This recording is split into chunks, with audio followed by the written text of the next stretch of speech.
Je suis très heureux de vous accueillir en cette fin d'après-midi dans ce grand amphithéâtre de l'EHESP, surtout après déjà 2 journées de travail au sein du congrès de la Société française des sciences de l'information et de la communication.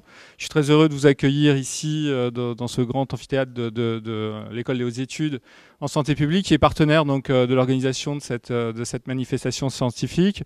En plus, il fait beau, vous êtes peut-être un peu fatigués, mais je suis heureux de vous accueillir parce que nous avions souhaité, avec Christian Lemoine et l'ensemble de l'équipe d'organisation de ce colloque, le préfixe en particulier, l'équipe d'accueil de l'Université de Rennes 2, qui est le support scientifique de cette organisation, nous avions décidé vraiment d'aborder une question qui nous tient à cœur, la question du rapport entre communication et santé, communication et santé publique. Alors si vous me permettez, je vais très brièvement un peu présenter l'objet de cette table ronde que nous avons conçue comme une table ronde de débat. Il ne s'agit pas de présenter de manière formelle des résultats de recherche, mais plutôt d'engager un débat entre 2 catégories d'acteurs, des universitaires du champ des sciences de l'information et de la communication et des représentants, je ne sais pas s'ils vont aimer tout à fait ce qualificatif, mais des représentants du domaine de la santé au sens large, qui vont peut-être interpeller, en tout cas discuter les propositions, les présentations de problématiques qui sont portées par des chercheurs de notre discipline. Alors donc d'abord présenter un peu la problématique de cette table ronde, puis les intervenants, et puis lancer en effet le débat. Je voudrais rappeler quand même quelques éléments qui sont de base, mais que vous connaissez certainement tous, mais qui à mon avis vont servir de contexte à nos échanges. Je pense qu'avec la création de la sécurité sociale en 1945, les générations d'après-guerre ont fait le choix de la solidarité et de l'investissement collectif assez exceptionnel pour protéger et améliorer la santé des populations. La part de la richesse nationale consacrée aux dépenses de soins est passée de 2,5% du PIB en 1950 à 11,7% en 2009. Et cet investissement, financé pour l'essentiel par les cotisations sociales et l'impôt, a permis d'établir un système de santé français classé premier par l'OMS en 2000. D'accord ? Pourtant, depuis 2000, ce bien collectif, la santé, auquel la population est particulièrement attachée, la population française, mais pas seulement la population française, est confrontée, à mon sens, à des crises sans précédent. Crise économique qui atteint toutes les sociétés, mais avec ralentissement de la croissance, et qui conforte sans doute l'idée d'une nécessaire réduction des dépenses de santé. Ce qui pourrait d'ailleurs se discuter, mais en tout cas, nous sommes un peu dans cette situation de crise économique et beaucoup d'acteurs, et particulièrement les acteurs publics, grâce ou à cause de cette crise, nous invitent à peut-être réduire les dépenses de santé. Crise aussi de la santé publique en soi, c'est-à-dire de graves crises sanitaires. On a connu de graves crises sanitaires récemment, sang contaminé, canicule, H1N1, mais aussi des crises du système de santé lui-même qui nous semble concentré principalement sur la prise en charge de pathologies aiguës et qui privilégie le soin par rapport à une prise en charge des affections chroniques et du handicap. Retard aussi, je suis toujours dans ces crises de santé publique à mon sens, retard en matière de prévention, d'engagement dans la prévention, l'éducation et la promotion de la santé. Troisième catégorie de crise à mon sens qui détermine la situation de notre système de santé aujourd'hui, crise des identités professionnelles. On a beaucoup travaillé, on va voir qu'on travaille beaucoup sur ces questions. Mais je pense que crise des identités professionnelles, à la fois sur les conditions de travail, les nouveaux métiers, etc. Mais aussi crise des démographiques des professions de santé. Il est classique de parler de déserts médicaux, il est classique désormais de parler de l'attractivité des professionnels de santé ou du problème de l'attractivité des professions de santé.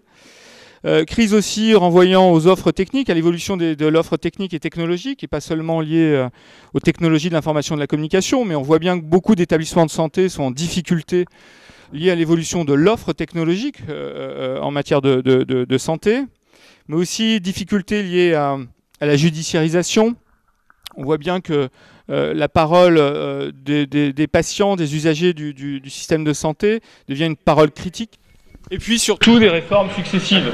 La loi 2002, la loi de santé publique 2004, T2A, réforme de la nouvelle gouvernance, la gouvernance des établissements de santé, du système de santé, la loi HPSC, etc. Donc on voit bien que le système de santé français, il est soumis, alors qu'il y a des attentes fortes par rapport à lui, il est soumis très fortement à des turbulences, à des crises, qui peuvent être qualifiées par des crises, et aussi à des réformes successives. Ainsi, je pense qu'on peut considérer que la situation de notre système de santé est assez critique aujourd'hui, assez difficile. Et on voit bien que les acteurs, les multiples acteurs du système de santé, je pense aux usagers, mais je pense aussi aux offreurs de prise en charge, aux offreurs de soins, mais les financeurs, pas seulement l'assurance maladie, mais tout l'ensemble de la protection sociale, mais aussi les politiques, les régulateurs, tous ces acteurs ont une demande forte de connaissances aujourd'hui et de savoir pour penser les situations, pour penser la situation de notre système de santé aujourd'hui. D'où un recours, à mon sens, très très important, que je ne pourrais pas montrer là, mais très important, au conseil, à l'expertise. Et il y a une forte demande sociale en termes d'information, de connaissances, de savoir pour analyser la situation critique de notre système de santé. Alors, il va être difficile, je ne suis plus très long, mais il va être difficile de caractériser le paysage de la recherche en France concernant les questions de santé, mais on observe quand même de quelques grands domaines qui sont investis par quelques disciplines. Et donc pas par toutes les disciplines, des sciences humaines et sociales ou des sciences dures. Et j'ai relevé quelques grands domaines. Et on va voir que les sciences de l'information et de la communication ne sont pas forcément présentes, ou en tout cas leur présence dans ces travaux est assez méconnue, et en particulier par les acteurs de la société publique, des gestionnaires particulièrement. Il y a par exemple un domaine très très important de recherche, c'est l'analyse de l'état de santé des populations et des déterminants environnementaux de la santé. Et là, on voit des travaux en termes d'épidémiologie, de biostatistique, de santé environnementale, de sociologie, aussi de démographie, travaux lesquels, finalement, on ne voit pas beaucoup de traces des sciences de l'information et de la communication. Ça, c'est un champ de recherche très important qui est peu investi, à mon sens, par notre discipline. Il y a aussi un grand domaine, la gouvernance et l'économie de la santé, tout ce qui est politique aussi de santé. Et là encore, on trouve des disciplines comme l'économie, les sciences politiques, la sociologie et un peu les sciences de gestion. Assez peu dans l'analyse des politiques publiques, de leur mise en œuvre, et de la gouvernance du système de santé, assez peu les sciences de l'information et de la communication.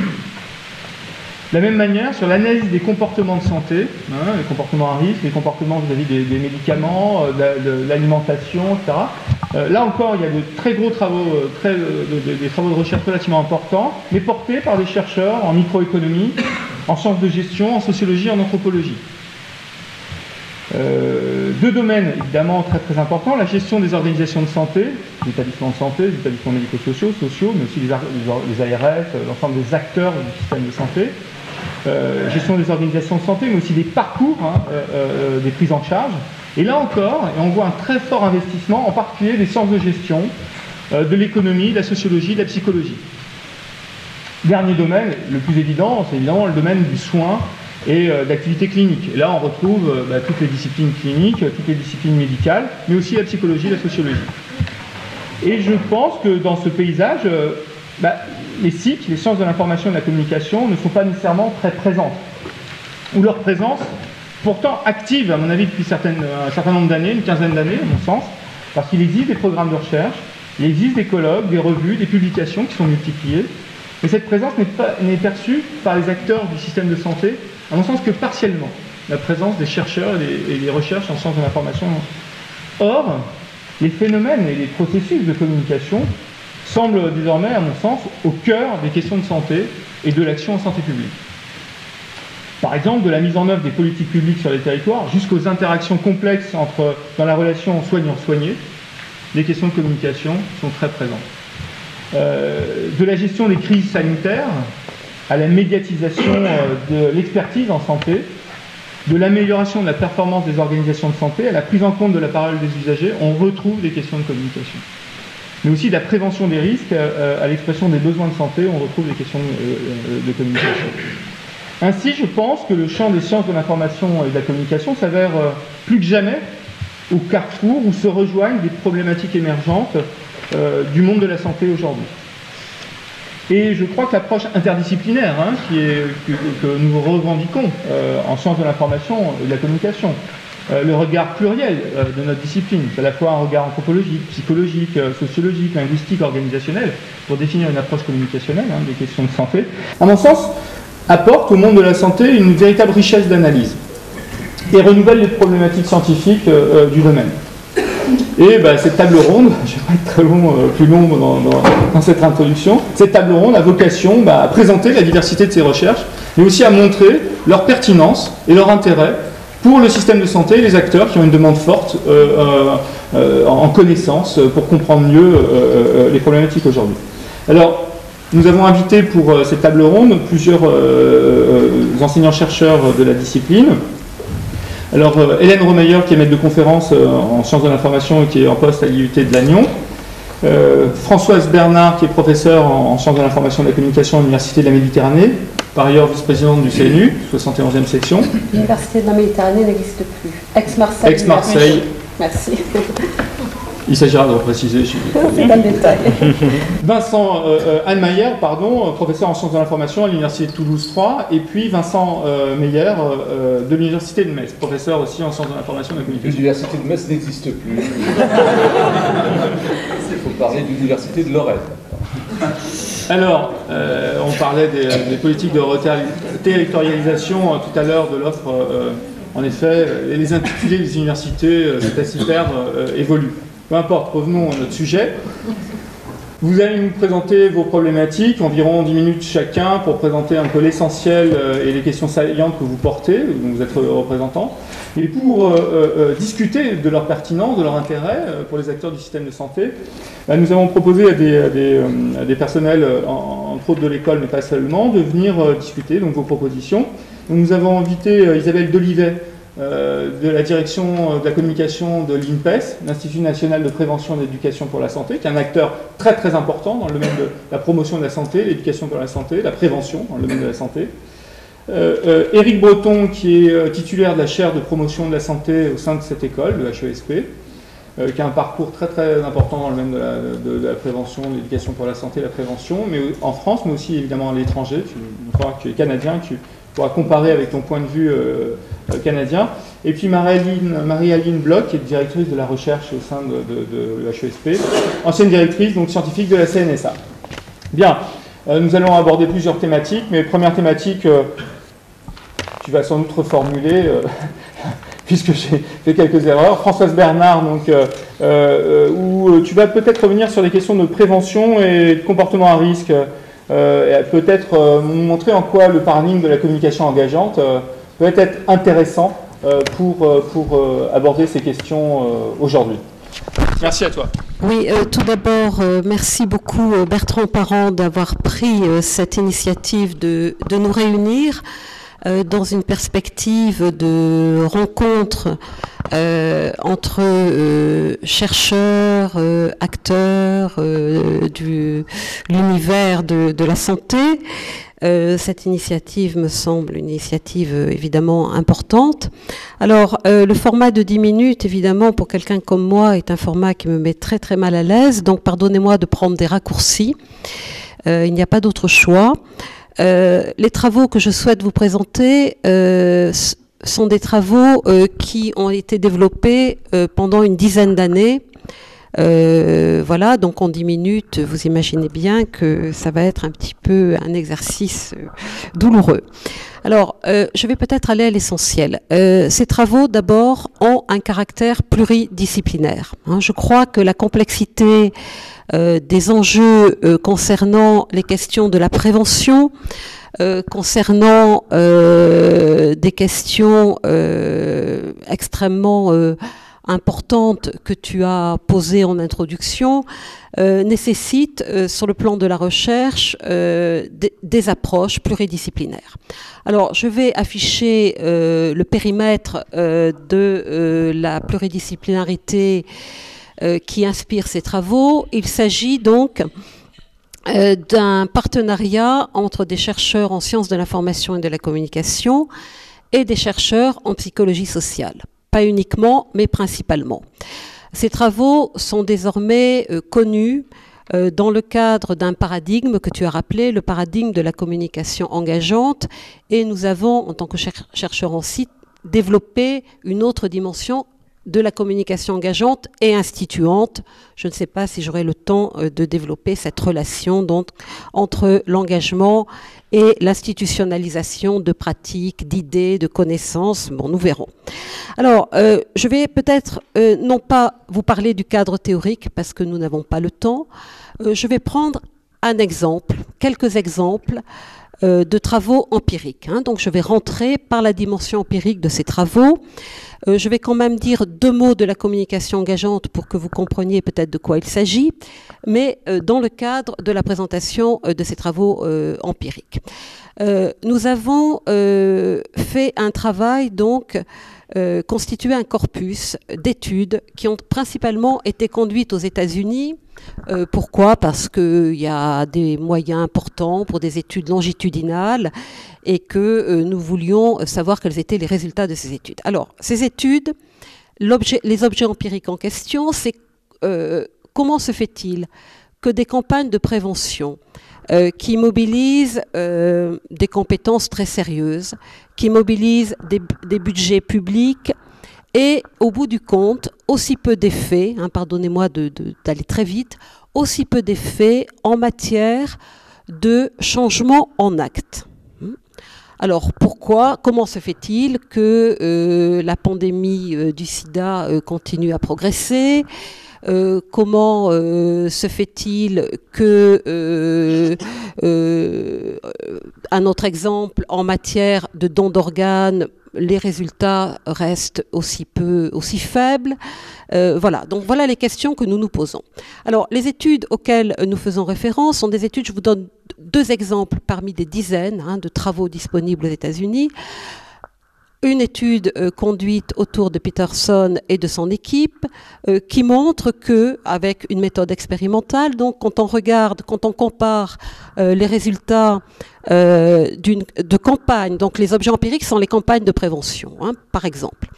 Quand on compare les résultats par rapport au comportement tabagique d'une population de jeunes Américains, 4000 jeunes Américains suivis pendant une dizaine d'années, qui sont donc sensibilisés, informés aux méfaits du tabagisme à l'occasion de 67 séances de sensibilisation en presque 10 ans.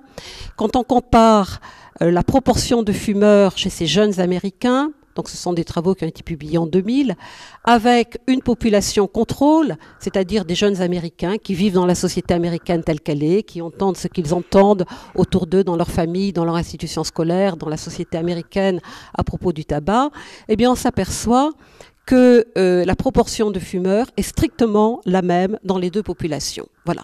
Alors ça, ce sont des résultats très importants qui sont confirmés par un ensemble d'études. Et je vous renvoie également à la méta-analyse qui a été effectuée, publiée en 2006 par Alba Rancin et puis d'autres auteurs, une méta-analyse à partir de 350 travaux de recherche portant sur les campagnes de prévention qui confirment les mêmes résultats. C'est-à-dire que ces campagnes de prévention, alors elles ne sont pas du tout inefficaces. Elles permettent de modifier les représentations, les connaissances, le niveau d'information que les publics ont à propos des thèmes qui sont traités dans les campagnes de prévention, mais elles n'ont pas d'effet quant à la question de la prévention en acte. Il y a autant de fumeurs dans les 2 populations, pour l'exemple que je viens de... Alors, à partir de là, la question du changement en acte est une question qui pose des questions théoriques aux chercheurs, en sciences de la communication notamment, et en sciences sociales de manière générale. Donc nous avons exploré une autre voie avec des chercheurs qui sont très connus dans ce domaine. En France, ce sont les travaux de Joule et Beauvois, mais qui s'inscrivent dans une tradition de travaux conduits là encore aux États-Unis, depuis Kurt Lewin, en passant par Kistler et d'autres auteurs, là aussi je prends des raccourcis, qui proposent donc autour d'un étayage, d'un ancrage donc dans le cadre théorique de la théorie de l'engagement, de regarder ce qui se passe dès lors que l'on présente des arguments, des informations non pas simplement de manière, on va dire, socio-cognitive, mais à partir d'un support qui est le support de l'action. C'est ce que ces auteurs appellent, dans leur cadre théorique, l'enjeu, la question de l'acte préparatoire. Amenons les populations à ouvrir un cours d'action, à effectuer un petit acte, donc à ouvrir un cours d'action, effectuer un petit acte, qui déplace donc, qui réouvre la question du continuum entre l'action, les cognitions, les représentations sociales, etc. Donc voilà, très rapidement pour le cadre théorique. Alors les travaux que nous avons conduits, qui ont été conduits par différents chercheurs dans cette lignée, sont des travaux. Alors très rapidement, nous avions comme invité Didier Houssin, directeur général de l'AERS, le premier jour de nos travaux. Il a aidé les chercheurs qui travaillent dans ce courant à mettre en place des expérimentations en communication engageante autour de la question du don d'organes et du don de cornée. Donc c'est un projet qui a été financé par l'Agence de biomédecine. Le terrain empirique s'est déroulé en Provence, donc au CHU de Marseille. Et les résultats sont particulièrement intéressants puisque ce programme a permis de multiplier par 2 les volontaires, donc ceux qui acceptent de signer un contrat de don d'organes. Bon, alors voilà un domaine d'application. D'autres domaines d'application, donc, qui concernent la question de la prévention du sida, la question du dépistage du sida, dans un programme donc, de communication engageante qui permet également d'augmenter de manière très significative le nombre de jeunes gens qui acceptent le dépistage, le nombre de jeunes gens qui s'engagent à modifier leurs pratiques de protection vis-à-vis du VIH-Sida. Des thèses ont été soutenues dans notre laboratoire, donc je pense à 2 thèses tout à fait intéressantes consacrées donc au sida, à la prévention par cette perspective théorique, méthodologique et empirique, la thèse d'Audrey Marchioli, qui désormais est maître de conférence en Alsace, et la thèse d'Aïssata Moussa, qui est une jeune chercheure d'origine nigérienne qui actuellement séjourne en Grande-Bretagne parce qu'elle veut aller travailler dans son pays dans le cadre d'une grande ONG. Alors, je fais référence à un autre terrain empirique. C'est un terrain donc consacré à la lutte contre les maladies nosocomiales et notamment nous avons travaillé sur des objets très précis qui est d'amener les personnels soignants à renoncer à porter des alliances pendant la période de soins. Et alors ce sont des choses extrêmement précises, mais qui ont à voir avec évidemment une épaisseur culturelle. L'alliance, c'est quelque chose qui est inscrit d'un point de vue anthropologique. Bon, vous voyez bien toutes les résonances. Donc modifier ce type de comportement, ça nécessite eh bien, de mettre en place des programmes qui par cette perspective-là, alors là c'est pareil, nous sommes passés d'une moyenne de 40% de personnel soignant, là où nous sommes intervenus, qui refusaient pour un ensemble de bandes, enfin qui continuaient à porter leur alliance, on va dire les choses positivement, et qui ont accepté donc dans le cadre de la dynamique que nous avons mise en place à modifier leurs habitudes en la matière. Voilà. Alors, je vais très vite parce que le format de temps est très court. Ce cadre théorique est repris en sciences de l'information et de la communication. L'acte préparatoire dont j'ai parlé, qui permet d'ouvrir un cours d'action, qui permet de faire bouger des représentations, a un certain nombre de caractéristiques, et notamment une des caractéristiques qui nous intéresse beaucoup en communication est celle du caractère public de l'acte, qui avait déjà été mise en valeur dans les travaux de Kurt Lewin, et c'est une dimension que nous travaillons, que nous reproblématisons dans le champ des cycles, le caractère public de l'acte. Alors évidemment, c'est sous le regard de l'autre, hein.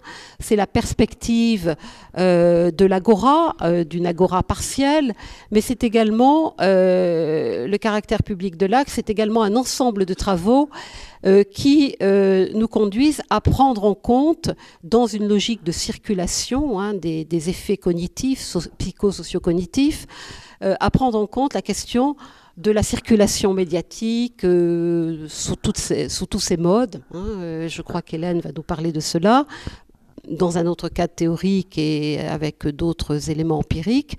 Donc voilà, hein, nous travaillons dans une perspective pluridisciplinaire, nous développons à partir d'un cadre théorique des problématiques propres à la communication autour de cette perspective donc de la communication engageante, de l'importance de l'action comme support, hein, qui permet effectivement d'ouvrir un cours d'action, puisqu'il s'agit bien dans le domaine de la santé. Alors nous appliquons ces travaux également à la question environnementale, aux problématiques des économies d'énergie, du réchauffement climatique, aux changements de comportement concernant la mobilité urbaine, mais nous ne sommes pas là pour parler de cela.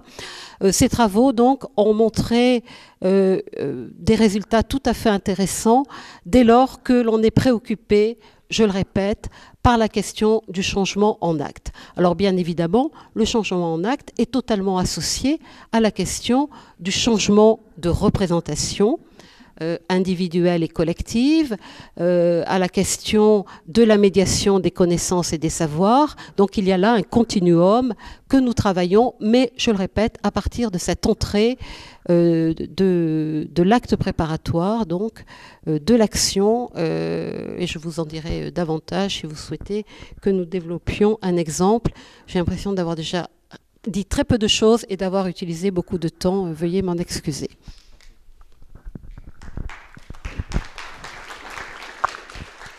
Merci, je crois que tu as été assez clair, hein. Tu as bien remis en cause les cadres théoriques qui sont mobilisés implicitement et parfois explicitement par l'ensemble des acteurs, hein, du public, pas seulement les acteurs de la promotion de la santé, de l'éducation pour la santé. Peut-être que ça interpelle justement un certain nombre d'entre vous, l'INPES ou un spécialiste des questions d'éducation, de promotion de la santé. Est-ce que vous voulez des précisions un peu? Vous connaissez ces travaux, vous connaissez ces approches et leur pertinence, leur portée aujourd'hui ou non? Alors, j'espère que ce micro va fonctionner. Oui. Moi j'avais une première question, enfin, je trouve tout à fait intéressant, je ne connaissais pas, hein, ces travaux. Moi j'avais une question par rapport à, on va dire, la généralisation en fait, de l'utilisation de ce concept de communication engageante par rapport à des dimensions culturelles, hein, parce qu'en fait, ce qu'on observe, c'est que en fait, bon, les comportements en fait, des personnes aussi sont liés, on va dire, à toutes, on va dire des modes de fonctionnement. L'action n'est pas vue de la même façon en fonction des cultures, et que dans le domaine de la santé, il y a des, on va dire, il y a des publics, on va dire, qui sont qu'on a du mal justement à faire évoluer, enfin déjà à toucher, à mobiliser dans des communications. Donc, est-ce que vous avez, enfin, à travers les travaux, est-ce que vous avez pu justement être confronté à des différences, ou au contraire, vous avez pu voir que ça fonctionnait, on va dire, aussi bien pour différents types de populations? Oui, alors sur le plan sociologique, il y a une diversité de populations qui sont impliquées dans ces travaux. Là, nous sommes en train, c'est un peu indirect comme réponse, mais ça vous donnera quand même quelques éléments de réponse. Nous répondons avec comme porteur de projet Didier Courbet, qui n'a pas pu nous rejoindre parce qu'il est en train de déposer son projet, un projet ANR qui consiste donc à concevoir dans le paradigme de la communication engageante et instituante, un serious game qui est destiné à des populations donc, qui sont des populations, on va dire, pas forcément très informés, ni très diplômés. Un serious game qui est destiné donc à la question de la prévention sanitaire et des comportements alimentaires, hein, pour éviter le diabète, pour éviter un ensemble de problèmes liés à la nutrition. Donc nous réfléchissons actuellement à dans le cadre de travaux, à impliquer bien évidemment les ressources des nouveaux médias sous différentes formes, hein, Internet, les serious games, etc. Et en même temps à diversifier, c'est donc une question extrêmement pertinente, à diversifier les populations auxquelles nous nous adressons, puisque le domaine de la prévention sanitaire, évidemment, doit concerner tout le monde et tout le monde doit pouvoir être bénéficiaire des progrès que l'on peut faire dans ce domaine. Voilà, c'est une façon de vous répondre un petit peu rapidement, mais on peut poursuivre, hein, sur ce versant. Je veux bien prendre la parole.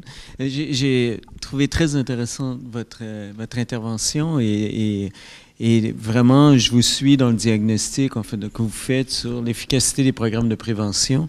Je crois que c'est quelque chose, il ne faut pas croire que dans le monde de la santé publique, ce constat-là n'existe pas.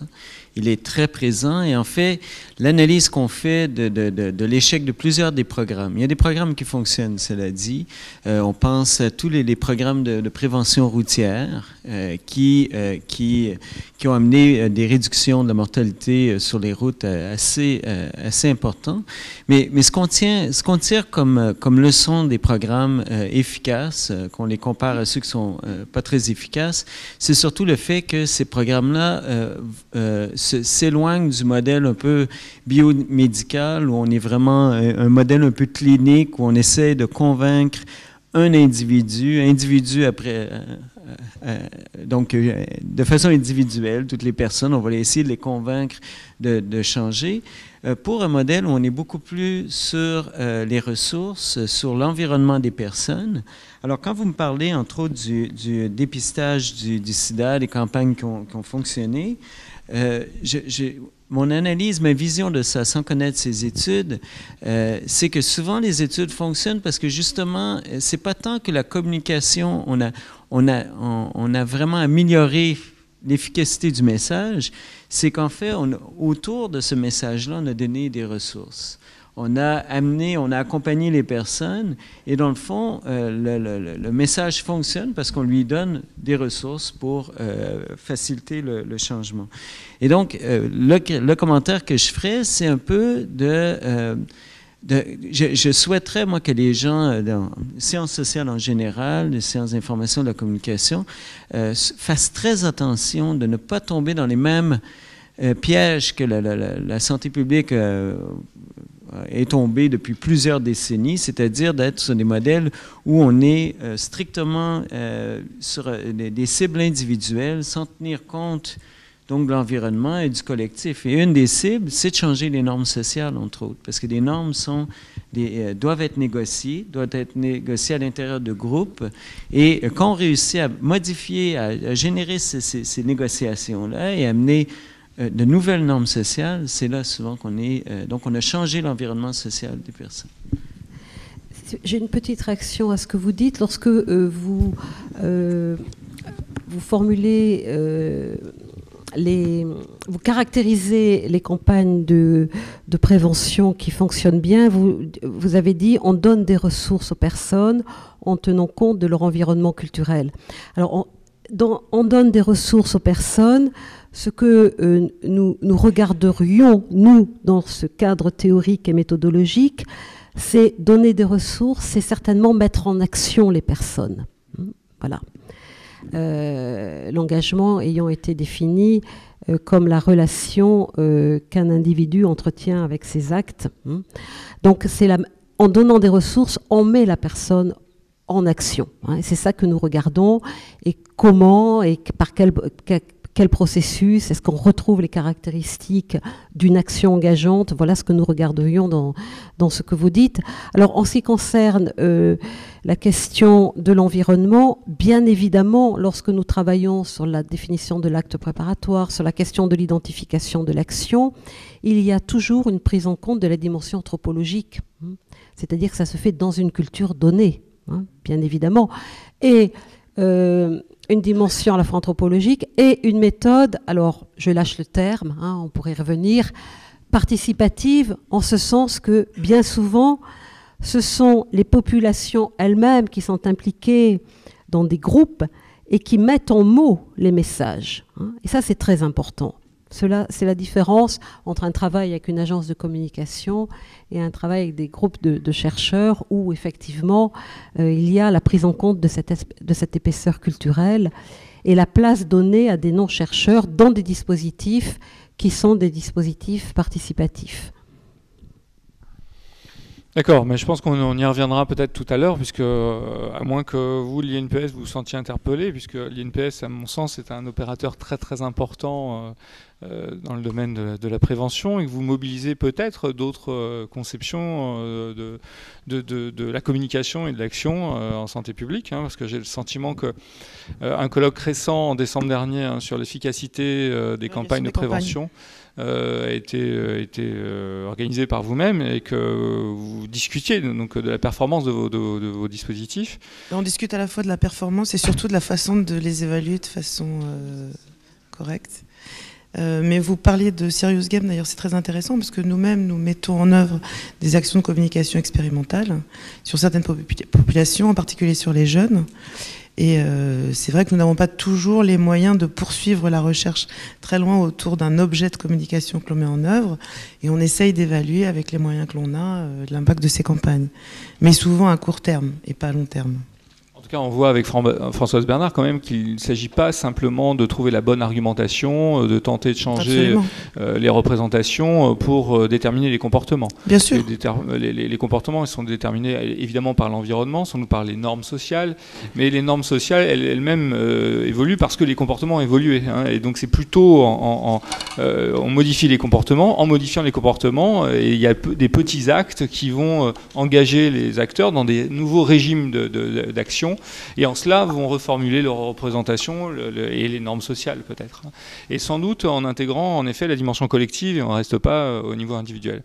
Alors on va peut-être changer un peu de registre là pour l'instant, mais on y reviendra parce que je pense qu'au fond c'est les théories de la communication qu'on discute là. En passant avec toi Vincent Meyer, donc professeur en Lorraine. Je t'ai invité ici, je te remercie vraiment d'avoir fait ce déplacement, tu es très occupé par ailleurs. Tu connais bien cette école parce que tu interviens assez régulièrement, enfin tu es intervenu dans les formations de D3S comme on dit, directeur d'établissements sociaux, médico-sociaux. Tu connais bien le secteur médico-social et social, à la fois pour y faire des interventions d'expertise, de conseils, pour enseigner dans des formations initiales, dans des formations continues, et puis tu participes très fortement aux activités du GEPSO, qui est un réseau de dirigeants, de directeurs, pas seulement publics, mais d'organisations de ce secteur.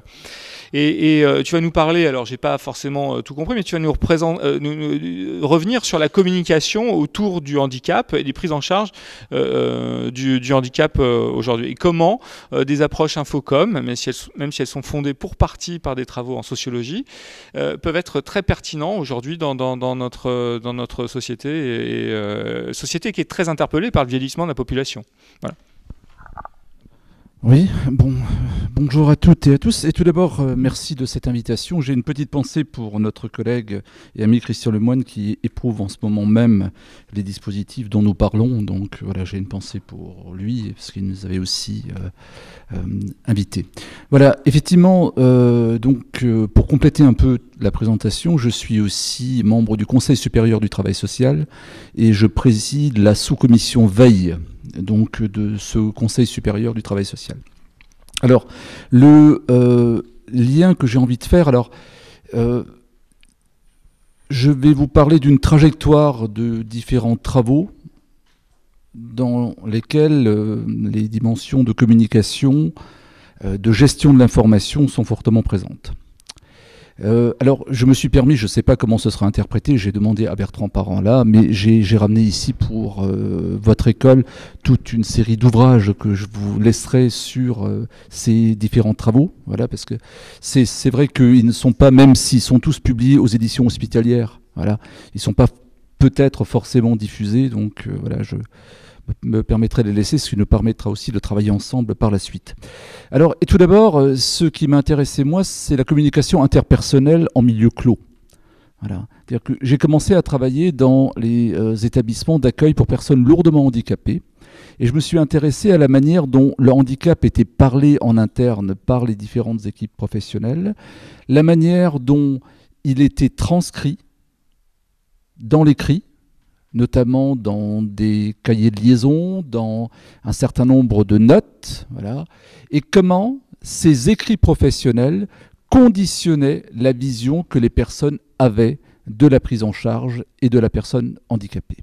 Donc c'est avant tout cette question de la communication interpersonnelle qui, depuis à peu près le milieu des années 90, a occupé une partie de mes travaux, parce que on a bien remarqué que dans ces établissements, dans lesquels il y a généralement des plurihandicaps, des personnes autistes, des personnes trisomiques et autres, les modes de communication en interne entre le personnel et les personnes accueillies, mais aussi entre les personnels quand ils parlent sur les personnes accueillies, était quelque chose de complètement déterminant dans la construction qu'ils avaient de leur rhétorique professionnelle et de la manière dont ils allaient pouvoir envisager aussi les formes d'autonomie, de maintien des acquis, entre guillemets, de réinsertion de ces personnes dans des milieux dits ordinaires. Voilà. Donc travailler sur cette communication interpersonnelle était extrêmement intéressant dans un premier temps. Ce qui m'a amené ensuite à travailler sur les questions de l'évaluation des pratiques. Voilà. Et c'est là que, effectivement, je suis membre du comité scientifique du groupement des établissements sociaux publics. Donc, c'est le comité scientifique de l'éthique des pratiques professionnelles et de l'évaluation. Parce que dans tous ces milieux, ces écrits professionnels, ces différentes traductions venaient en écho à un certain nombre de dispositions législatives, dont la loi 2002-2, avec les logiques d'évaluation interne d'abord et externe maintenant, qui s'imposent très très fortement. Donc, il était intéressant de voir comment voilà, ces dimensions d'écrit professionnel, de traduction des situations professionnelles, rencontraient aussi des questions de l'évaluation de ces pratiques. Et là, nous avons travaillé sur plusieurs chantiers. Nous avons d'abord travaillé sur une mémoire des pratiques dans les établissements. Et donc là, il y a un ouvrage éthique et mémoire, des préalables à l'évaluation. C'est-à-dire qu'on s'aperçoit que dans les établissements sociaux et médico-sociaux, il y a une mémoire absolument incroyable aussi. Et il faudrait presque... L'autre jour, nous avons évoqué des possibilités de monter des projets de recherche autour de la mémoire audiovisuelle qui était notamment présente pour voir comment ces pratiques étaient mises en image à un certain moment dans l'évolution de ces établissements, surtout depuis les années 70. Voilà. Donc nous avons commencé à travailler sur ces questions d'éthique de mémoire. Ensuite, nous avons travaillé sur la manière dont l'usager lui-même devenait évaluateur, c'est-à-dire la manière dont la parole de l'usager était prise en compte dans l'évaluation. Nous avons terminé en 2010 sur la question de la norme et de la normalisation dans le travail social, c'est-à-dire que là aussi, il y a une forte instrumentalisation de l'évaluation qui est absolument... qui est en train de structurer d'une manière spécifique ce champ professionnel. Pour terminer cette année, nous aurons en septembre 2012 à Annecy un séminaire sur la question de la performance et notamment sur le lien entre usure professionnelle et performance dans les établissements sociaux et médico-sociaux. Voilà. Donc je ne parle pas frontalement d'abord de santé parce que c'est ce secteur-là dans lequel j'ai plus particulièrement commencé à travailler. Alors ce qui était intéressant aussi, c'est que chemin faisant, nous avons développé, et avec d'autres ici, des recherches-actions. Voilà. C'est-à-dire que ces terrains-là ne sont pas pour les chercheurs, en psych, en sociologie ou autres, ce ne sont pas des terrains qui sont facilement abordables. Voilà. Donc il faut développer peut-être une forme de recherche, non pas appliquée, mais des recherches-actions spécifiques. Et nous avons réfléchi à la manière dont on peut utiliser ce type de terrain pour justement répondre à cette demande forte de connaissances dont tu parlais, cette demande sociale pour connaître un peu les réalités en interne. Donc là aussi, on a travaillé sur des questions de recherche-action dans ces milieux clos, dont même si on a voilà, une bonne connaissance maintenant, on est encore assez loin de saisir correctement toutes les interactions en leur sein. Alors, cette question des recherches-actions nous a aussi amené sur la question des espaces de prise en charge. Voilà. Et là, nous avons travaillé sur un ouvrage qui s'appelle « Design des lieux et des services pour les personnes handicapées », voir comment les logiques de l'espace aussi entraient en résonance avec les prises en charge, donc comment les personnes communiquaient dans des espaces différents. Voilà, la question de l'architecture et autres. Donc ça nous a ramené aussi progressivement à repenser la manière dont aujourd'hui se pensait une domiciliation de l'intervention sociale. Voilà. Est-ce que toutes les logiques de désinstitutionnalisation en cours actuellement, comment prennent-elles sens? Est-ce que l'établissement en tant que tel est encore une entité pertinente aujourd'hui? Voilà. Comment penser la prise en charge de ces personnes en dehors de ces milieux clos au sens très goffmanien du terme? Voilà.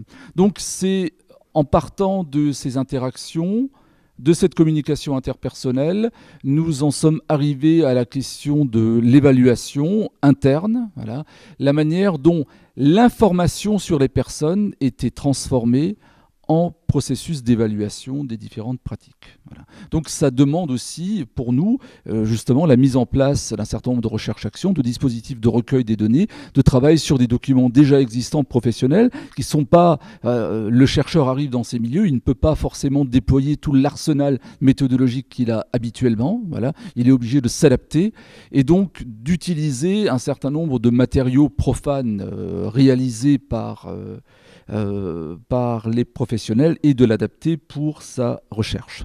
Voilà, donc ça c'est un premier point que je voulais aborder, mais ce qui est important là-dedans aussi, c'est que des chercheurs en cycle travaillent avec des organisations professionnelles comme le GEPSO, le Groupement national des établissements sociaux publics, c'est-à-dire qu'il y a aussi une volonté de se rapprocher des personnes qui sont en charge de la gestion de ces établissements. Et ça, je crois que c'est des partenariats extrêmement intéressants, pour peu, bien évidemment, que le chercheur se place aussi dans une position à la fois, ce qu'il devrait être en permanence, mais d'humilité et de reconnaissance du savoir profane. Voilà, parce que c'est extrêmement difficile parfois pour les directeurs, et pour être intervenu ici, on est souvent confronté à ça, l'espèce de savoir surplombant qu'on peut amener, alors qu'il y a tout un savoir émergent dans les établissements qui demande encore à être saisi.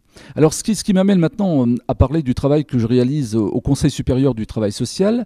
Alors au Conseil supérieur du travail social, nous avons réalisé une plateforme de veille, parce qu'il y a dans la nouvelle mandature donc une commission veille qui a été créée, et cette plateforme de veille nous permet de travailler sur ce qu'on appelle des thématiques émergentes, et nous en avons au moins 3, et nous sommes en train de terminer lundi encore la rédaction de notre problématique que nous allons remettre à notre nouvelle ministre. Voilà, un travail en ce sens sur la thématique des 18-25 ans, sur la thématique de la dépendance, et sur aussi la thématique de la performance. Voilà, cette question de la performance, notamment, nous avons auditionné l'ANAPS, qui est l'Agence nationale d'appui à la performance, l'ANEMS, et nous avons commencé à travailler avec eux sur ces différents éléments. Et nous allons aussi ouvrir un chantier sur les violences institutionnelles. Voilà. Donc ces différents éléments dans lesquels aussi la position du chercheur en sciences de l'information et de la communication et du chercheur en sciences humaines et sociales est particulièrement importante à ce niveau. Voilà, donc dernier point que je voulais dire, nous avons aussi commencé à travailler, ça rejoint là du coup le domaine de la santé, nous avons essayé au Centre de recherche sur les médiations de travailler sur de l'analyse expérimentale de la réception, notamment pour les campagnes de lutte contre la maltraitance des enfants. Voilà. Nous avons utilisé un dispositif expérimental, ce sont des méthodes RTR, de réponse en temps réel, dans lesquelles nous mettons des personnes en situation de regarder un certain nombre d'images, nous leur donnons un boîtier dans lequel on arrive à mesurer à l'image près qui réagit sur quoi. Voilà. Donc nous sommes en train de réfléchir parce que ça donne des résultats pour nous pas très satisfaisants finalement, cette démarche expérimentale, mais on la poursuit. On va même la poursuivre loin parce qu'avec Françoise et d'autres, nous allons coordonner un numéro spécial autour des méthodologies expérimentales et des sciences de l'information et de la communication là prochainement. Donc on est en train de creuser la manière dont justement les messages fonctionnent. Voilà. Et quelles sont les méthodologies que nous pourrions utiliser, soit une instrumentalisation technique comme les dispositifs que nous utilisons, soit d'autres types de méthodes en milieu entre guillemets naturel et non en milieu expérimental. Voilà. Et le dernier point que je voulais dire, c'est que dans le cadre de ces recherches-actions, nous avons aussi travaillé avec un certain nombre d'associations donc de gestion des EHPAD. Et la toute dernière production est ici autour des images troublées, des réalités morcelées, Alzheimer, l'incarnation du mal vieillir. Alors la particularité de cet ouvrage, c'est qu'il y a aussi beaucoup d'écrits de professionnels qui interviennent dans ces établissements. Et le travail du chercheur en SIC a essayé aussi de les accompagner dans les écritures professionnelles de leur pratique. Merci Vincent pour ces précisions. Je pense que tu as bien montré le panorama de tes recherches, celles que vous portez collectivement. Ce qui me frappe tout de suite, moi, c'est justement aussi à la suite de Françoise Bernard, c'est qu'on voit très bien qu'autour de communication, là, à la fois parce que vous parlez de méthode, d'expérimentation, de mise en situation, on voit bien qu'il y a un rapprochement à faire très fort avec théorie de l'action. C'est-à-dire qu'on voit bien qu'il n'y a pas là de mise à distance des théories de l'action, des théories de la communication. On voit bien qu'il y a un rapprochement très très fort et je me demande si par la communication et l'approche communicationnelle, on n'est pas en train de revoir, de reformuler certaines théories de l'action. En tout cas, je trouve que ce que tu viens de dire est assez pointe ce problème ou cette question. On pourrait y revenir tout à l'heure. Mais alors peut-être que vous, Marie-Aline, spécialiste du secteur médico-social, vous avez envie de réagir. Oui, merci pour votre intervention. Donc, j'étais vraiment très heureuse d'entendre tous les travaux que vous pouvez conduire, vous et vos collègues. J'avais envie de rebondir sur la première partie de votre exposé, parce que bon, il se trouve que quand j'étais à la CNSA, j'ai piloté un certain nombre de travaux de recherche sur ce qu'on appelle les outils d'évaluation des besoins des personnes en perte d'autonomie, donc personnes handicapées et personnes âgées, qui est un sujet vraiment très très important et qui souffre, on va dire, du manque de travaux de recherche, justement, de manière générale. Alors, il y a quelques sociologues, il y a des médecins qui travaillent là-dessus, mais en tout cas, en sciences de l'information, je n'en connais pas. Et je pense qu'il y aurait un réel bénéfice à avoir des travaux là-dessus, parce que très rapidement, en fait, ce qu'on a pu constater, donc moi-même, j'ai conduit des travaux sur ce sujet. On avait fait un travail de recensement de la littérature. On avait organisé un colloque il y a 3 ans sur le sujet. Donc, ce qu'on pouvait, par exemple, repérer, c'est qu'il y avait plusieurs classes d'outils, ceux construits par les médecins, ceux construits par les ergothérapeutes, ceux plutôt construits par les travailleurs sociaux. Donc, chacun dans son, on va dire, dans son cadre de référence, et que ces outils avaient des finalités assez différentes. Et quand le jour où on voulait vraiment avoir un outil qui puisse correspondre à l'ensemble des besoins, quand on veut justement avoir une vision globale de la personne dans un parcours en plus, on a du mal. Alors, l'autre problème, c'est aujourd'hui, ces outils, ils sont réglementaires, ils sont imposés, on va dire, de manière descendante. Et on a tout le problème, on avait été constaté sur le terrain, on avait des sociologues qui étaient allés rencontrer les professionnels, et on voyait qu'il y avait une dérive, en fait, par rapport à l'utilisation des outils, c'est-à-dire qu'il y avait une sorte de prescription, sous une certaine façon de faire, mais que en pratique, les professionnels, c'était pas possible pour eux, donc ils utilisaient une petite partie ou l'utilisaient pas, etc. Donc je pense qu'il y a un énorme champ pour essayer de voir comment on pourrait développer des outils partagés, y compris par les personnes. Donc on avait fait aussi une enquête auprès des usagers pour savoir comment eux percevaient ces évaluations. Et on s'était rendu compte d'abord qu'il y en avait un certain nombre où ces évaluations se faisaient à leur insu, Hein, donc ils n'étaient même pas conscients qu'on était en train d'évaluer leurs besoins. Et quand ils étaient impliqués, c'était dans un certain nombre de cas, on va dire dans une sorte de soumission. Voilà, donc je pense qu'il y a des énormes enjeux de communication, de système d'information et un champ de recherche vraiment à développer. Et de traduction des pratiques professionnelles et de la manière dont la situation de la personne elle est perçue par les professionnels, la manière dont ils vont les traduire dans les outils, dans les logiciels, dans les différents référentiels d'évaluation. Il y a un chantier absolument énorme. Voilà. Alors, on essaye modestement, je pense, efficacement de travailler, mais c'est souvent les terrains qui manquent aussi, voilà, et le temps de pouvoir les investir suffisamment. Voilà. Et donc là, il y a différentes démarches, et notamment, il faudrait vraiment des démarches quasi-ethnographiques pour les investir et travailler. Et ça demande vraiment peut-être un programme d'envergure sur lequel on pourrait, une fois, réfléchir, parce que je pense que les établissements d'accueil sont assez ouverts à ce type de pratique maintenant, et ne voient pas l'arrivée du chercheur, ou ne voient plus l'arrivée du chercheur comme étant quelque chose de complètement décalé par rapport à ces pratiques, peut-être bien au contraire. Et ça, c'est aussi une des évolutions pour nous intéressantes, parce que ce terrain accepte de mieux en mieux, entre guillemets, nos expertises, à condition, bien évidemment, qu'on soit dans une expertise participante. Voilà. Ce qui n'a pas toujours été le cas pour ce champ professionnel. Oui, une petite réaction.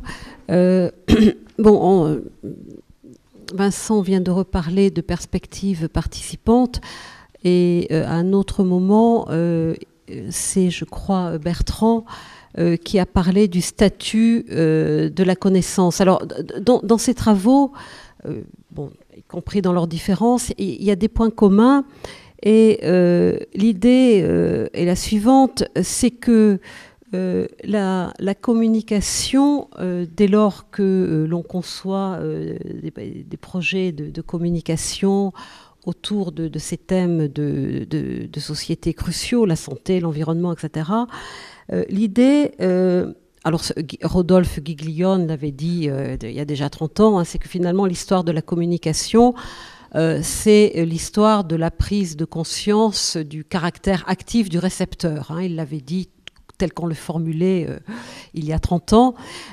Donc l'idée, c'est effectivement de faire en sorte que les publics concernés deviennent protagonistes, deviennent autonomes, deviennent responsables de cette affaire-là. Ce ne soit pas le problème des spécialistes de la communication, mais ce soit le problème de chaque sujet social qui fait attention à sa santé, etc., qui se nourrit bien, qui fait une activité sportive régulière, etc. Donc il y a ce caractère. Alors, est-ce qu'on appelle ça dimension participative? Comment la qualifier, hein? Ça pose des questions théoriques aux chercheurs. Ça pose aussi des questions pratiques dès lors que l'on envisage des programmes à grande échelle, qui effectivement permet alors comment toucher. Alors c'est vrai que les nouveaux médias proposent des solutions, même si ça pose là aussi d'autres questions déontologiques, éthiques, etc. Et il y a aussi l'idée, c'est que dans ces dispositifs, il y a la pluridisciplinarité et il y a le multipartenariat. Hein. On a besoin des professionnels de la santé, des chercheurs en sciences humaines et sociales, des chercheurs dans le domaine de la santé, mais on a besoin aussi de personnes qui sont éloignées de tout cela. Et très souvent, ces dispositifs sont caractérisés par cette hétérogénéité où il y a un principe finalement de symétrie la plus forte possible. Certains ayant l'expérience de l'institution médicale, etc. D'autres ayant l'expérience de la malbouffe, hein, pardonnez-moi de parler en des termes un peu triviaux. Voilà, donc cette idée de collectif hétérogène, et que c'est à travers la coopération dans l'hétérogénéité entre des acteurs sociaux qui sont différents, des partenaires qui ont des cultures professionnelles différentes, qui ont des histoires différentes, qui ont etc. Voilà. Alors c'est également des objets d'étude pour nous, hein, c'est-à-dire l'hétérogénéité de ces collectifs, comment ça fonctionne, hein, ça devient un objet d'étude, mais en même temps c'est par là que nous progressons dès lors que nous souhaitons toucher des populations très larges sur des questions cruciales qui mettent en cause la santé publique. Merci pour ce commentaire. Je pense qu'on voit bien que nous sommes quand même centrés sur l'action, l'expérimentation, les changements de comportement, et on voit bien que dans les interactions sociales, les phénomènes communicationnels sont extrêmement importants. Pour autant, là, on va peut-être changer de niveau. On va revenir vers toi de niveau au sens de, on va aller vers les discours, hein, les discours et non pas bon. Et avec toi, Hélène Romeyer, tu as publié ici aux presses de l'EHESP un ouvrage collectif hein, autour de l'espace public et la santé. Tu es spécialiste des travaux, enfin tu travailles sur le métier de journalisme, l'économie des médias, la question de la médiatisation et la reformulation de l'espace public. Et tu as soutenu assez récemment une HDR sur ces questions où tu fais un peu un retour sur tes travaux. Bon, et par ailleurs, pour des raisons aussi personnelles, tu connais bien le milieu de la santé, tu as beaucoup travailler sur ces questions. Donc, je te remercie d'accepter de présenter un peu un retour sur cette dizaine d'années de travail sur en quoi les dispositifs communicationnels, en particulier médiatiques, ont permis de reformuler cette question ou cette problématique de l'espace public. Et donc, au fond, comment les sciences de l'information peuvent être considérées comme pertinentes pour penser l'espace public, en particulier concernant le domaine de la santé. D'accord. Alors effectivement, j'ai travaillé sur ce que j'appellerais plus volontiers les interactions entre communication, médias et santé, et sur les ajustements permanents entre communication et médias à propos des thématiques de santé.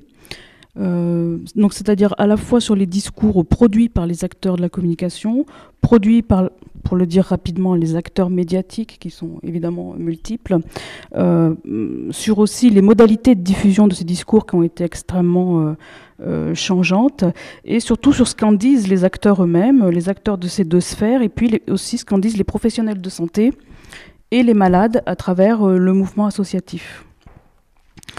Donc du côté de la médiatisation et des travaux sur la médiatisation, effectivement, on peut tout d'abord travailler sur le journalisme ou sur les pratiques journalistiques. Alors au-delà du côté très traditionnel du rôle des médias dans l'émergence de telle ou telle affaire qui n'est pas caractéristique du domaine de la santé, qui fonctionne exactement de la même façon pour toute autre thématique, ce sont surtout les pratiques et les discours journalistiques qui ont évolué à propos de la santé, et notamment si l'on descend au niveau de l'écriture. Donc, alors pour résumer à grands traits et tenir dans les 10 minutes, on peut dire que les deux lignes de force qui ressortent de cette étude, c'est à la fois une socialisation des thématiques de santé, pour caricaturer, disons, c'est l'émergence de la parole des malades, dans un premier temps déléguée à travers le mouvement associatif, mais de plus en plus la parole des malades en nom propre dans les médias, et puis surtout la transversalisation de ces thématiques, c'est-à-dire que dans les supports médiatiques, on aborde la santé aussi bien dans la rubrique politique que dans la rubrique sociale, la rubrique économique, la rubrique santé qui s'est autonomisée progressivement de la rubrique scientifique, elle-même. Et on voit donc cohabiter dans les médias d'information générale des discours qui proviennent de différents professionnels et qui n'ont pas tous la même ligne d'écriture. C'est-à-dire qu'on a un discours assez traditionnel de vulgarisation qui est toujours présent et c'est le plus ancien, un discours relativement technique et médical, et de plus en plus un discours qui se socialise et qui est sur le vivre avec, sur l'expérience de la maladie, et plus récemment peut-être un discours que l'on peut qualifier de sociétal sur la santé et sur les conséquences aussi de vivre une situation de maladie. Autre entrée possible sur les recherches sur la médiatisation, en dehors donc de la presse d'information générale, c'est ce que change ou ce que ne change pas la numérisation de l'information en termes médiatiques, donc à la fois les supports numériques et le contenu de cette information numérique. Donc là, dernièrement, je travaillais avec l'Union nationale des associations familiales et le Conseil de l'ordre sur un essai de typologie de l'information de santé sur Internet. Alors la difficulté, c'est que c'est une complexité de l'offre d'information. Alors c'est la santé grand public, hein, c'est pas l'information professionnelle. Avec pratiquement tous les acteurs qui sont présents sur Internet, mais pas forcément de façon très transparente. Donc on a évidemment des sites institutionnels, on a les associations, mais tous les grands groupes médias pratiquement sont propriétaires d'un des grands sites d'information de santé, au moins côté français. Mais on a aussi des pure players, on a aussi des groupes d'assureurs qui sont derrière, on a aussi des médecins derrière certains sites, etc. Ce qui pose le problème actuellement de que fait-on avec la norme HON et que peuvent dire les chercheurs en sciences de l'information et communication sur cette norme, parce qu'il y a à la fois un problème de droit, un problème de labellisation. C'est aussi de plus en plus un outil marketing, donc on peut aussi l'approcher par ce biais-là. Et aussi pourquoi chercher à contrôler l'information produite sur Internet et ne pas chercher à contrôler la production d'ouvrages ou ce qui se fait à la télé, ou pourquoi ce support-là serait-il plus dangereux ou plus suspecté de manipulation qu'un autre support de diffusion d'informations. Les supports numériques posent justement un problème de validation de l'information et un problème d'identification de qui écrit. Quel est le statut de l'écrivain sur Internet? On trouve de temps en temps des journalistes, beaucoup de spécialistes du marketing, une majorité aussi de publicitaires, et le problème aussi de l'abord du travail des community managers. Comment faire le tri entre le discours réel d'une expression profane, pour reprendre l'expression de Vincent, ou de ce qui est en fait un travail de community manager déguisé sous l'expression profane. Donc le Conseil de l'ordre actuellement réfléchit sur ce problème de labellisation de l'information de santé numérique et réfléchit aussi à se désengager de la norme HON qui vraiment est de plus en plus un outil marketing et de moins en moins... La norme HON, donc c'est donc c'est une labellisation, on va dire, qui a été confiée à une association suisse et qui fonctionne un peu comme les ours pour la presse d'information générale. Donc on obtient cette norme simplement en la demandant, donc ce qui pose déjà un premier problème. Cette norme vous donne obligation de fournir des informations sur les propriétaires du site, les actionnaires derrière le site, le statut de l'écrivain des différents articles, et obligation aussi de mentionner sur les articles en ligne si l'article en question a été relu et validé par un médecin et ou un professionnel de santé, ou s'il n'a pas été relu ni validé. Ceci dit, il n'y a pas de sanction si vous ne respectez pas ce que vous impose la norme. Du coup, à l'heure actuelle, les sites internet les plus connus, type Doctissimo, propriété de Lagardère, a demandé la norme HON, l'a obtenue pour une partie de son site et pas l'autre, mais ne l'affiche pas volontairement, et par contre affiche un discours publicitaire sur le fait qu'eux n'ont pas besoin de cette norme HON. Donc ça s'est totalement retourné contre les faits que recherchaient les autorités, et notamment la Haute Autorité de Santé, qui était au départ dans cette idée de labelliser les sites. Et donc actuellement, seuls les sites les moins connus, ceux qui sont les moins reliés à des grands groupes médiatiques, affichent cette norme HON et en respectent à peu près les modalités de fonctionnement.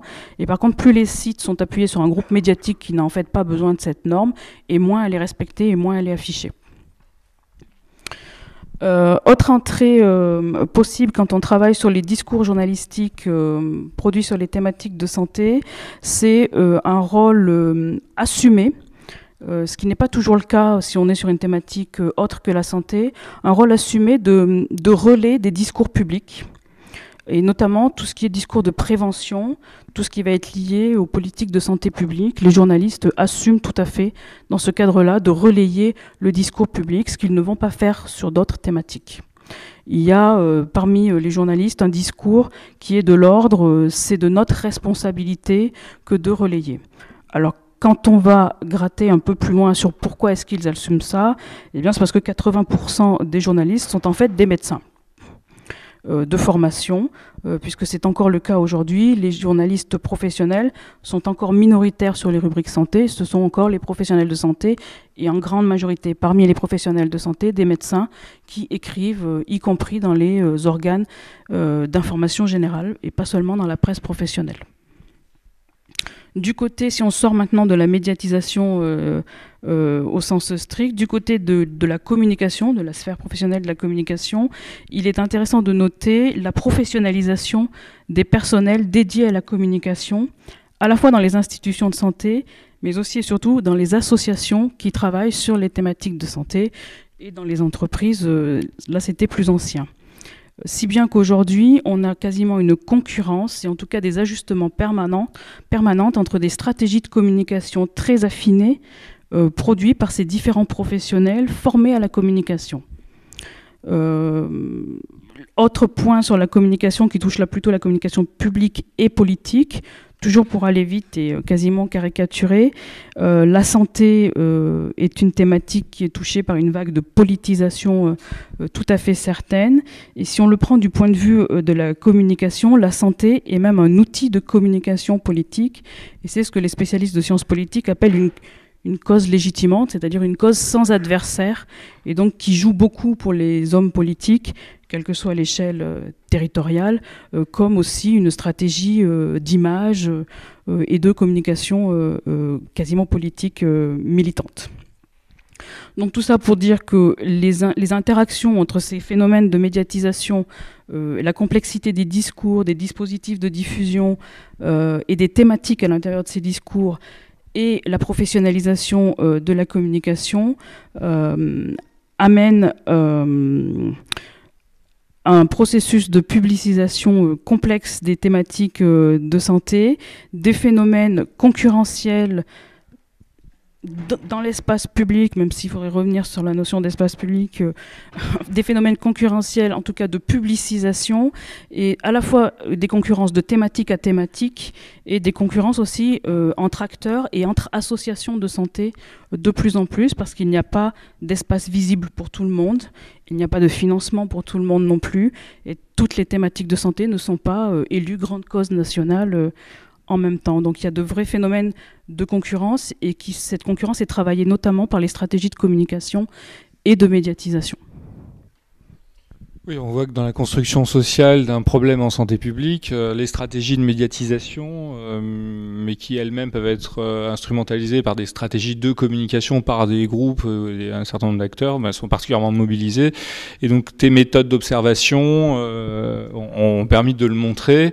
En particulier, je crois que vous avez travaillé aussi sur H1N1, ou en tout cas dans l'ouvrage collectif, il y avait un article sur H1N1, parce qu'on voit bien que justement dans la parole publique, au moment de cette crise, est-ce que c'est une crise sanitaire, j'en sais rien, mais en tout cas, on voit bien que l'expertise est multipliée et dispersée dans différents espaces de publicisation. Internet évidemment, mais pas les médias traditionnels, mais de nombreux espaces qui sont en concurrence, pas toujours interconnectés, et on a vu que, en tout cas, la parole publique était assez absente des débats sur la vaccination, alors qu'on a dépensé des millions, voire des centaines de millions d'euros pour inviter la population française, jeune, en forme, à aller se vacciner, alors qu'on est aujourd'hui à peine, les chiffres sont faux, les chiffres publics sont faux, à peine 10% de la population qui a été vaccinée, malgré l'investissement, entre autres parce que les espaces où le débat a eu lieu, dans la construction sociale de ce problème de santé publique, ont été désinvestis ou n'étaient pas investis par la parole publique, entre autres par la parole des autorités publiques et du ministère de la Santé. Aussi, je pense du fait que c'est soumis à un phénomène de remise en cause des expertises et notamment de l'expertise publique. C'est un phénomène de mémoire discursive. Plus on est dans un contexte de multiplication des affaires sanitaires, politico-financières, ce que vous voulez, plus si c'est les pouvoirs publics qui prennent la parole en premier, plus c'est soumis à une contradiction et à une remise en cause. Donc à partir du moment où le discours était très sur H1N1 imposé, direct et sur des modes très traditionnels, et moins ça fonctionne au niveau du grand public en raison aussi de cette remise en cause. Oui, donc on voit bien que des travaux en sciences de l'information et de la communication mériteraient d'être vraiment entendus par les acteurs publics responsables de ces stratégies. Enfin, soit ils sont méconnus, soit on ne veut pas les prendre en compte dans l'évolution de nos stratégies. Enfin, qu'est-ce que vous en pensez, vous? Est-ce que vous n'êtes pas interpellé par ces travaux-là? Dites-moi. Je me permets de prendre la parole. C'est pas du tout qu'on veut pas les prendre en compte. Au contraire, moi je trouve ça très intéressant. Et quand on parlait d'H1N1, je pense justement qu'à cette époque-là, ça aurait été sans doute la première bonne occasion de faire du community management et de ne pas exposer de cette façon-là en communication publicitaire un message qui, somme toute, était effectivement à l'époque un peu critiquable. Donc il y a des choses très intéressantes et non, nous on est tout à fait preneurs pour collaborer sur ce type de Pour recherche. autant, les investissements dans une communication traditionnelle, du type en fait information, censée changer les représentations et donc censée changer les comportements, on revient un peu au débat. C'était pas un changement de représentation, sur H1N1 en l'occurrence, c'était un call to action, faites-vous vacciner. Donc il y avait une non, il était attendu voilà. qu'un changement de comportement ait lieu. J'en parle d'autant plus facilement que je n'étais pas à l'INPES à l'époque, donc je me sens pas responsable. Non, mais on voit bien que quand on élabore ces stratégies, mais surtout avec les moyens qui sont mis en œuvre, le budget de l'INPES, c'est combien de millions d'euros? Oui, vous disiez des centaines de millions d'euros, ça H1N1, ça devait être 4 ou 5, pas plus. Pour l'INPES, mais pour l'État dans son ensemble, c'est beaucoup plus. On voit bien quand même que ces investissements, qui ont des effets relativement limités, mériteraient bien d'être discutés théoriquement, entre autres sur la base de travaux, sur la question de l'espace public, la construction des problèmes en santé publique, par des chercheurs en sciences de l'information et de la communication. Ce que j'ai aimé aussi dans ta présentation, parce que tu es revenu sur, d'une certaine manière, le métier de journaliste, l'économie générale des médias, et donc au fond, sans l'avoir trop cité, tu t'es parvenu sur la notion d'organisation, mais la dimension organisationnelle et les rapports entre les organisations, là, en l'occurrence médiatiques, est sans doute très très intéressant à étudier. C'est va me permettre de faire une transition vers toi, Anne Mayer, parce que tu travailles à Toulouse tout particulièrement sur les organisations de santé, leur évolution de manière longitudinale. Tu vas nous présenter ces travaux et montrer en quoi ils peuvent être assez utiles pour une école comme la nôtre, là, ou celle-ci, le HESP, qui forme l'ensemble des cadres de la fonction publique hospitalière, tous les cadres supérieurs de la fonction publique hospitalière, c'est-à-dire tous les dirigeants d'hôpitaux, d'établissements médico-sociaux publics. Donc, présente-nous un peu ces travaux et montre-nous comment ils devraient irriguer encore plus ces formations et le débat public autour de l'action en santé et en particulier le fonctionnement de ces organisations de santé. Je te remercie. Merci. Alors donc je vais appuyer cette rapide intervention sur un travail qui est un travail d'équipe et aussi sur un ensemble de colloques que nous avons organisés dans le cadre de l'ACFAS et dont plusieurs intervenants sont présents dans la salle, qui a permis de mettre en débat ces discussions. Alors, l'idée, et d'ailleurs Bertrand Parent l'a rappelé, cette idée d'établissement de santé, notamment d'un hôpital qui est, dont certains ont dit qu'il est conçu sur le modèle de la manufacture et qui ne suffit plus, sur l'idée que c'est un système très performant pour traiter de pathologies aiguës, mais très peu pour parler de maladies chroniques, de comorbidité, de vulnérabilité, de dépendance. Et que dans cette idée de penser différentes trajectoires, on a ce problème auquel sont affrontés les professionnels de santé qui est comment traiter tout un ensemble de cas singuliers à grande échelle et avec les phénomènes de vieillissement de la population que l'on connaît. Alors, on a vu ces dernières années transférer au secteur santé des principes managériaux, de méthodes organisationnelles, de systèmes informatiques qui ont été formalisés dans le cadre industriel, comme les progiciels, les ERP, les progiciels intégrés d'information, même qui va des évolutions en termes d'organisation qui vont jusqu'au transfert du lean management au Québec, par exemple, ou même l'idée de best practice et tout ce que ça porte, avec des questions qui sont est-ce qu'on a bien pris en compte les spécificités de ces activités qui sont des activités, des métiers du travail sur autrui et avec autrui, et qui pose un ensemble de questions sur lesquelles je vais essayer d'avancer. Alors, c'est ce que nous interrogeons en termes en termes de rationalisation et d'une rationalisation qui porte tout particulièrement sur les activités de production d'informations et de communication.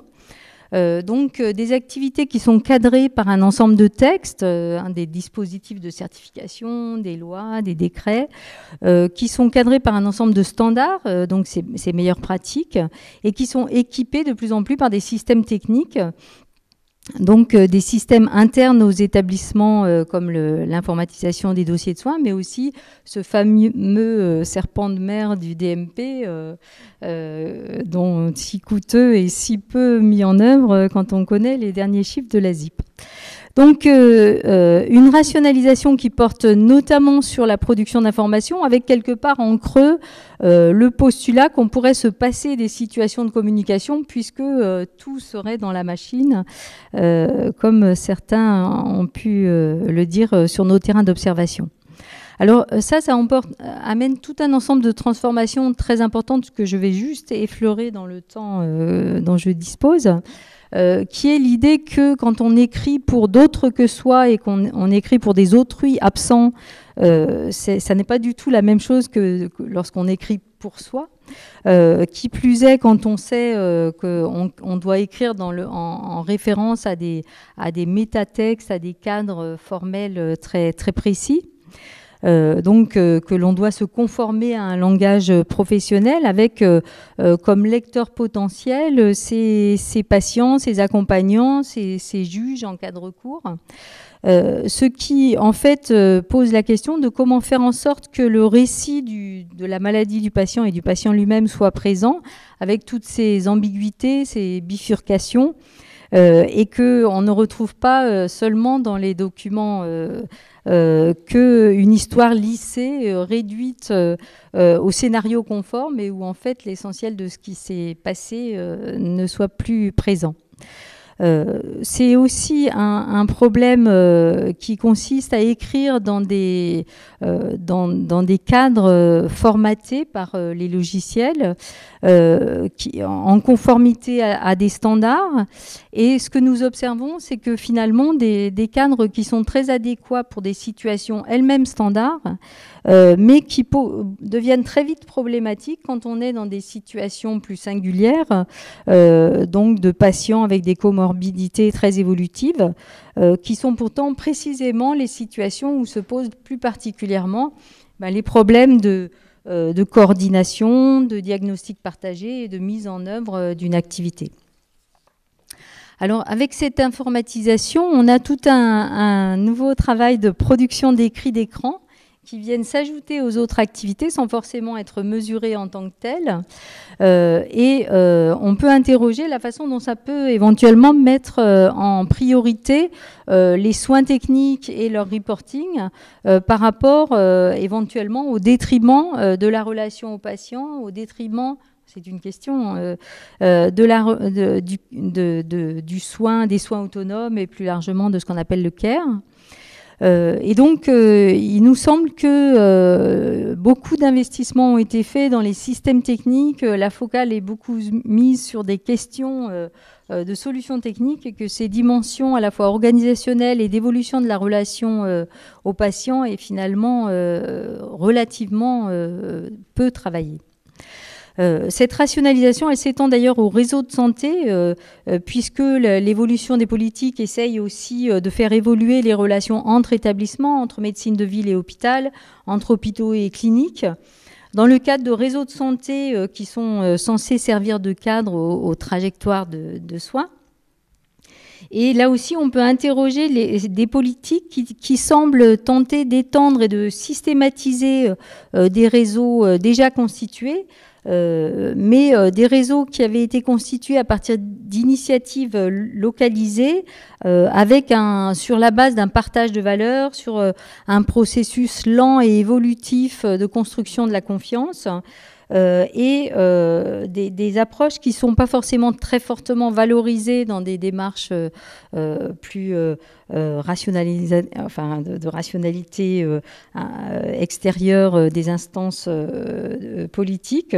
Donc, on peut interroger cette montée en puissance d'une rationalité opératoire au risque de faire disparaître ces liens, cette construction de l'intercompréhension qui se fait dans la durée et avec tout un ensemble d'ajustements très, très importants. Alors, pour conclure, il nous semble important de prendre au sérieux le travail de soins, de prendre au sérieux les patients, non pas comme objet, mais comme acteurs des soins, et des acteurs qui ne sont pas forcément rationnels, hein, et qui sont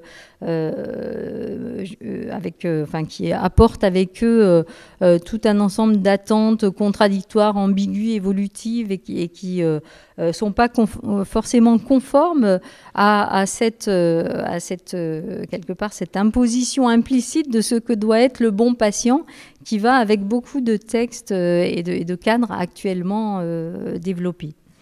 Ce qui nous semble important, c'est aussi de questionner la façon dont les professionnels de santé font en sorte de se coordonner, éventuellement de collaborer au milieu de toutes ces injonctions et ces normes équipées.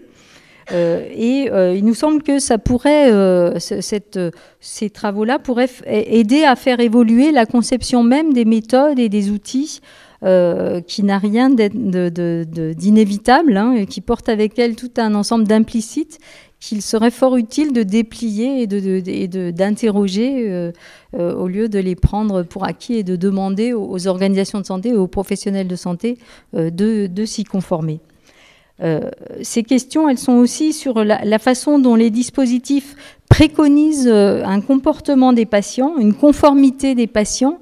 Là aussi, les inégalités sociales de santé sont interrogées, hein, quand on parle du DMP et d'un patient qui donne son accord, qui peut solliciter le médecin pour avoir accès à son information, décider de ce qui est accessible. Il y a tout un implicite sur ce qu'est le patient qu'il importe d'interroger.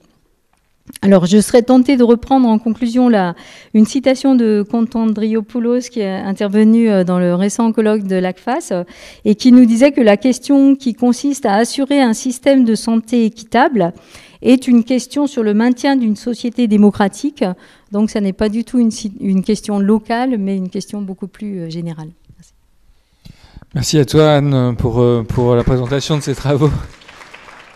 Peut-être que vous avez envie de réagir, il ne reste pas forcément énormément de temps pour cette table ronde, mais enfin, Marie-Aline, je sais que vous travaillez beaucoup sur la question de ces organisations.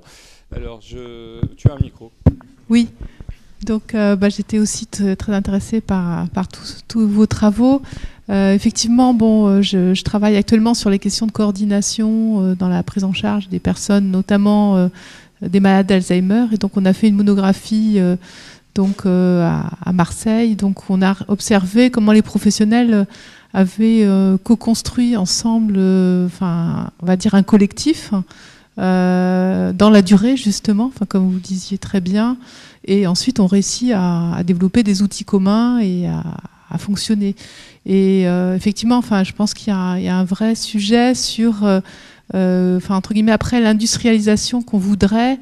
Donc là, c'est dans le cadre d'une expérimentation du plan Alzheimer, ce qu'on appelle les MAIA, les maisons d'accueil et d'intégration des malades d'Alzheimer, qui justement, je trouve que ce qui était intéressant, c'est qu'on est parti du terrain, c'est-à-dire de la façon, donc il y a eu un appel à projet où on n'a pas imposé un modèle, c'est-à-dire on a dit voilà, les collectifs qui se sont organisés, donc dans certains cas c'était porté par l'hôpital, dans d'autres c'était par des centres locaux d'information, etc.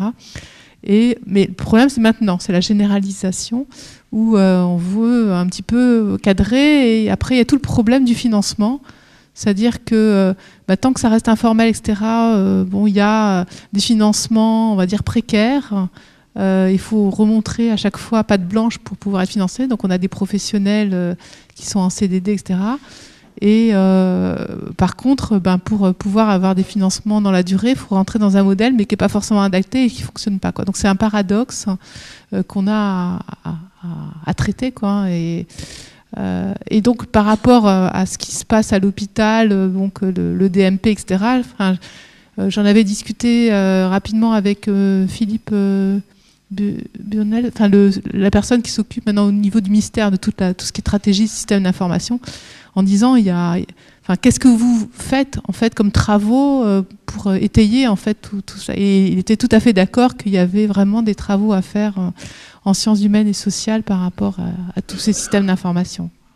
Enfin, si on observe, on analyse tous les discours qui sont produits par exemple, les gens au ministère qui font la promotion de l'hôpital numérique, etc. Ils sont quand même dans un enchantement vis-à-vis de la technique qui est bien connu par rapport à n'importe quelle innovation technique, et en particulier quand il s'agit des techniques d'information et de la communication, parce qu'elles portent une symbolique de l'être ensemble, de la communion, de la transparence. Et puis qui peut être contre la transparence? Enfin, surtout les gens qui ont bossé un peu la question de la communication et qui ont compris que la liberté, elle se trouvait aussi hors de la transparence, c'est-à-dire cachée derrière le mur, et que la transparence, c'est le contrôle au fond, hein. Et donc nous, on peut assez montrer que tous ces discours enchantés sur la technique, ils sont congruents avec non seulement des discours, mais des stratégies, mais des actions de rationalisation des activités à l'hôpital, sur le modèle industriel, bien souvent, inspiré du modèle industriel, qui est par ailleurs porté idéologiquement par le nouveau management public, etc. Mais où on voit qu'on rationalise non seulement les activités, où on tente de rationaliser les activités de soins, mais aussi les activités communicationnelles, et les faire porter par des systèmes d'information. Mais finalement, c'est tout à fait contre-productif, parce que les ajustements en situation, dans la prise en charge d'une personne âgée, de quelqu'un handicapé, mais aussi de quelqu'un qui a une maladie chronique, cancer, etc. Ces ajustements en situation nécessitent au contraire de multiples interactions qui sortent des schémas. Et ça, manifestement, c'est ce que vos travaux montrent très, très, très fortement, hein. C'est-à-dire, on est quand même dans des discours enchantés, on est dans des pratiques et des dispositifs qui, au fond, sont contre-productifs dans la capacité réelle de prendre en charge. Et donc, si on discutait la performance de ces discours, mais aussi de ces organisations, on verrait qu'elles sont assez faibles en réalité, parce que les effets de contre-productivité sont très importants. D'où la nécessité de revenir sur des questions de communication, des théories de la communication, de l'interaction, incluant donc là la dimension organisationnelle, quoi. Oui, parce que pour revenir sur ce que vous disiez, sur comment garder en permanence ces personnes, ainsi, il y a aussi implicitement tous les choix politiques et industriels qui font que des investissements considérables sont faits dans les outils techniques avec cette pensée magique de l'automatisation, et y compris des choix qui sont pour le moins douteux quant à la portabilité des solutions, à leur caractère propriétaire par des entreprises sur lesquelles la maîtrise du pouvoir public n'existe pas.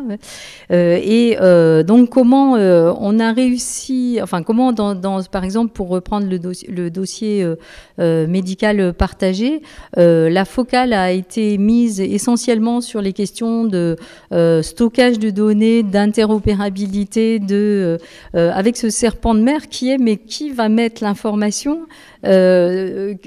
Dépassons ce stéréotype où on parle du patient avec son médecin, quand on parle de personnes avec des maladies chroniques qui ont des parcours avec des interlocuteurs multiples, toute la question de qui va inscrire, avec quelle autorité, avec quel emboîtement d'autorité, le médecin généraliste étant souvent considéré comme étant en première ligne, alors que c'est celui qui a le moins d'autorité dans la chaîne médicale.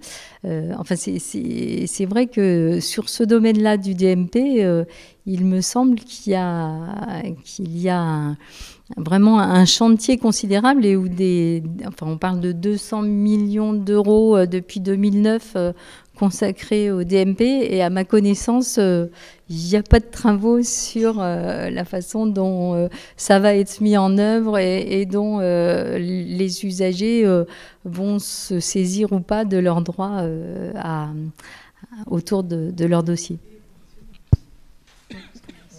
Alors il faut savoir qu'il n'y a pas beaucoup de recherches dans ce domaine au sein de cette école, hein, mais et on se rend compte que dans le domaine du management des organisations de santé, hein, il n'y a pas tant que ça d'équipes labellisées sur le territoire français, mais on voit bien que les recherches en sciences de l'information et de la communication, à Toulouse, mais dans beaucoup d'autres endroits, hein, Marseille, à Aix, à Rennes aussi, je pense, enfin il y a beaucoup d'universités, à Bordeaux, renouvellent à mon sens ces problématiques autour de communication, organisation, système d'information et prise en charge, quoi. Mais là, je pense que vraiment, y a à faire connaître ces travaux au plus près à la fois des formateurs, au plus près des acteurs de terrain et aussi au plus près évidemment des décideurs politiques qui, à mon avis, s'enferment encore et encore dans une symbolique de la technique comme possibilité de retrouver vous voyez, des organisations tout à fait performantes qui vont répondre